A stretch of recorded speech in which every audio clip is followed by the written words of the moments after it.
আপনি? আমি ওর বাবা। ও, ভেতরে আসুন। ঠিক আছে, ভেতরে যাবার অধিকার আমার নেই। নিজের ছেলেকে দেখবেন বাইরে থেকে, তাই কখনো হয়? আসুন, ভেতরে আসুন।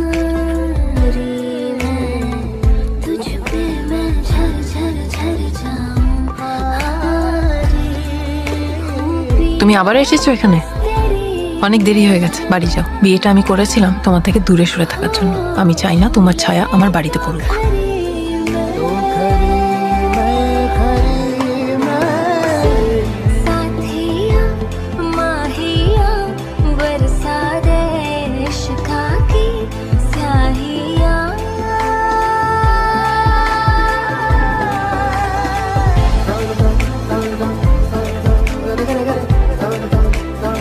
কি ব্যাপার?